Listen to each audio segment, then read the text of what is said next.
அனைவருக்கும் வணக்கம். நம்ம வெளியில இருந்து பாக்குறப்போ என்ன தோணும் அப்படின்னா, நாம் தமிழருக்கு மாநாடு நடத்துறதுலாம் ஒன்றும் பெரிய விஷயம் கிடையாது. இதுக்கு முன்னாடி நிறைய மாநாட்டை வந்து சூப்பரா நடத்திருக்காங்க.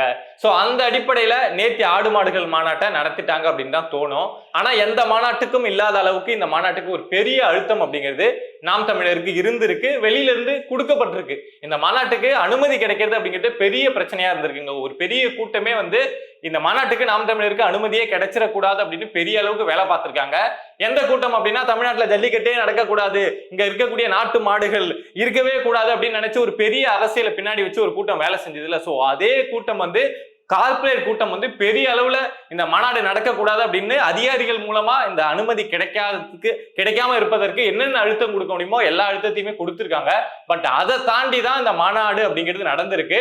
சோ ஒரு கட்டத்துக்கு அப்புறம் இந்த மாநாடு நடக்க போகுது அப்படின்னு உறுதியானதுக்கு அப்புறம் அந்த கூட்டம் என்ன பண்ண ஆரம்பிச்சிருக்கு அப்படின்னா, சரி பர்மிஷன் வாங்கிட்டாரு, இந்த மாநாட்டை எப்படி சக்சஸ்ஃபுல்லா நடத்துவாரு, ஒரு 1000 மாடு 2000 மாட்டை வந்து ஒரே இடத்த கூட்டி அங்க மக்களை வச்சு ட்ரோன் பறக்க விட்டு நீங்க இவ்வளவு ஸ்பீக்கர் செட் பண்ணி ஒரு நபர் நின்று முன்னாடி நின்று பேசுறாங்க கத்துறாங்க அப்படின்னா அங்க இருக்கக்கூடிய மாடுகள் எப்படி அமைதியா இருக்கும், அதை எப்படி ஒரு ஒழுங்கா நடத்திடுவாரு.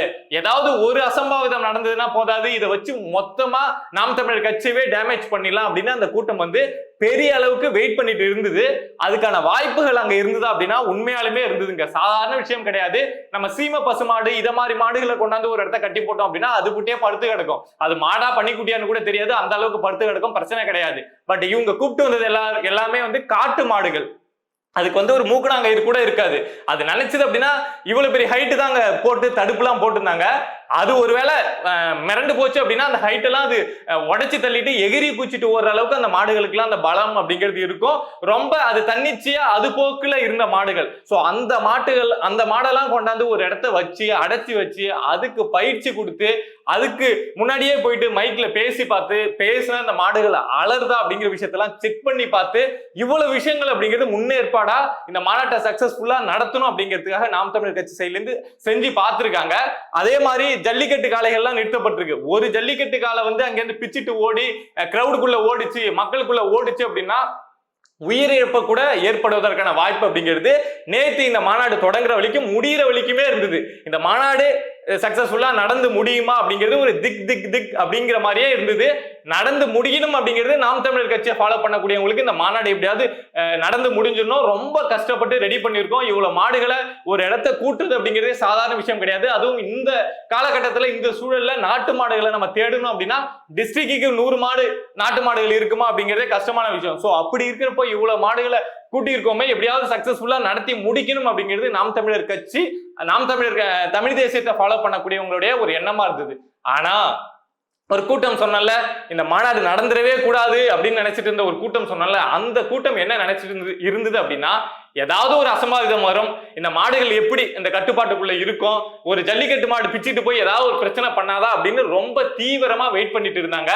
பட் அதெல்லாம் தாண்டி நேத்தி நாம் தமிழர் கட்சியில இருந்து ரொம்ப சிறப்பா இந்த மாநாடை நடத்தி முடிச்சிருக்காங்க. ரொம்ப பெரிய விஷயமா பேசப்படுது. இவ்வளவு மாடுகளை ஒருங்கிணைச்சு ஒரு இடத்த கொண்டு வந்து இவ்வளவு சிறப்பா இந்த மாநாட்டை நடத்தி முடிச்சது அப்படிங்கிறது பெரிய அளவுக்கு பேசப்படுது. வெளியில மட்டும் பேசலீங்க, சீமான் அவர்களே நேற்று இந்த மாநாடை உழவர் பசறை தான் நாம் தமிழர்ல இருந்து நடத்தினாங்க. சோ அவங்க செஞ்சிருக்கக்கூடிய இந்த முன்னேற்பாடுகள், இந்த விஷயம், இதுக்கான முன் தயாரிப்புகள்லாம் இருக்குல்ல, அதெல்லாம் பார்த்துட்டு சீமான் அவர்களே மேடையிலே பேர் சொல்லி ரொம்ப சிறப்பா இவங்க எல்லாம் செஞ்சிருக்காங்க. இதுக்கு முன்னாடி நிறைய மாநாடு நடந்திருக்கு. நிறைய மாநாடுல நீங்க சீமான் அவர்கள் வந்து ஒருத்தவங்களை பேர் சொல்லி அரேஞ்ச்மெண்ட் எல்லாம் ரொம்ப சூப்பரா இருக்கு அப்படின்னு சொல்லி நீங்க எங்கேயுமே பார்த்திருக்க முடியாது. பட் நேத்தி மேடையிலேயே சீமான் அவர்கள் வந்து நிறைய பேர் அந்த யாரெல்லாம் அதுக்கான எஃபோர்ட் போட்டு அந்த மாடுகளை அங்க கொண்டு வந்து அந்த மாடுகளை அலண்டடிச்சு ஓடாம எந்த பிரச்சனையும் பண்ணாம பார்த்துக்கிட்டு அதுக்கான பயிற்சி அப்படிங்கிறத கொடுத்து இது பண்ணாங்களோ, அங்க முன்னாடி நின்னாங்களோ அவங்களுடைய பேரெல்லாம் சொல்லியே பெரிய வார்த்தைகள் அப்படிங்கிறத சொல்லியிருக்காங்க. அப்பனா சீமான் அவர்கள் மனசுலயே வந்து ஏதாவது பிரச்சனை வந்துருமோ அப்படிங்கிற எண்ணம், அதாவது மனிதர்கள்லாம் நம்ம பேசி புரிய வச்சு கட்டுப்படுத்தலாம், பட் ஆடு மாடுகளை நம்ம கட்டுப்படுத்த முடியாது இல்ல. சோ அதனால ஏதாவது பிரச்சனை வந்துருமோ அப்படிங்கிற அளவுக்கு எண்ணம் இருந்திருக்கு. பட் பிரச்சனை இல்லாம முடிஞ்சது. வெளியில இருந்து பார்க்கக்கூடியவங்களுக்கும் பெரிய ஆச்சரியமா இருக்கு. சீமான் அவர்களுக்குமே ஒரு பெரிய நம்ம நினைச்சதை செஞ்சுட்டோம் அப்படிங்கிற மாதிரி ஒரு எண்ணத்தோட தான் நேத்தி வந்து சீமான் அவர்கள் வந்து அந்த மாநாட்டு பேச்சையவே முடிக்கிறப்பவே முடிச்சாங்க. அதுல சின்னதா ஒரு சம்பவமும் நடந்தது. என்ன அப்படின்னா, சீமான் அவர்கள் வந்து அங்க இருக்கக்கூடிய நீங்க மேடையை பார்த்திருப்பீங்க, மேடை 2 பக்கமும் ஜல்லிக்கட்டு காலை, அதுக்கு முன்னாடி கொஞ்சம் ஆடுகள், அதுக்கு பின்னாடி வந்து அந்த நூற்றுக்கணக்கான ஆயிரக்கணக்கான மாடுகள், அதுக்கு பின்னாடி தான் மக்கள் உட்கார்ற மாதிரி இருந்தது. அதுல ஒரு ஜல்லிக்கட்டு மாநிலக்கு சீமான் அவர்கள் போய் அப்படி விசிட்டிங் விடுறப்போ அதை தொட்டு பாக்குறப்போ ஒரு மாடு அப்பவே அலற ஆரம்பிச்சிட்டு பக்கத்துல அந்த கழியெல்லாம் போட்டு நட்டு வச்சிருந்தாங்க, அதெல்லாம் இடிச்சு தள்ளிட்டு ஓடுற மாதிரி அந்த காலை ஆயிடுச்சு. இது இல்லாம மாநாட்டுல இன்னொரு இடைஞ்சல் என்ன அப்படின்னா மழை வேற பெய்ய ஆரம்பிச்சிச்சு. ஒரு 1/2 மணி நேரம் இடையில, அந்த மாநாட்டுக்கு இடையிலே ஒரு 1/2 மணி நேரம் மழை. இதே வேற ஒரு கட்சி மாநாடு, வேற ஒரு கட்சி சேர்ந்த ஒரு விஷயமா இருந்தது அப்படின்னா அந்த மழைக்கு எல்லாரும் வீட்டுக்கு போயிருப்பாங்க. அதுக்கப்புறம் காலி சேர் மட்டும்தான் அங்க இருந்திருக்கும். பட் அங்க உங்களுக்கு தான் தெரியுமே, நாம் தமிழர் கட்சியில வந்து மழையே பேஞ்சிட்டு இருந்தா கூட, மழை விடாம பேஞ்சிருந்தா கூட சீமான் அவர்கள் வந்து பேச்சை நிறுத்திருக்க போறது கிடையாது. எப்படியா இருந்தாலும் பேசி முடிச்சிருப்பாங்க. சோ அந்த மழை முடிஞ்சதுக்கு அப்புறமும் அந்த மாநாடு அப்படிங்கிறது நடந்து ரொம்ப சக்சஸ்ஃபுல்லாவே முடிஞ்சிருக்கு. இதை பொறுக்க முடியாத கூட்டம் இருக்கும்ல, உடனே அதெல்லாம் என்ன சொல்ல ஆரம்பிச்சிருக்கு அப்படின்னா மாடுகளை வந்து வதைச்சிருக்காங்க, சித்திரவதை பண்ணிருக்காங்க, இதுக்கெல்லாம் எப்படி பர்மிஷன் கொடுத்தீங்க, இவ்வளவு மாடுகளை வந்து ஒரே இடத்தை அடைச்சு போட்டு எவ்வளவு கொடுமைப்படுத்திட்டாங்க தெரியுமா அப்படின்னு சொல்லிட்டு ஒரு பக்கம் சில கூட்டங்கள் அப்படிங்கிறது பேச ஆரம்பிச்சிருக்கு.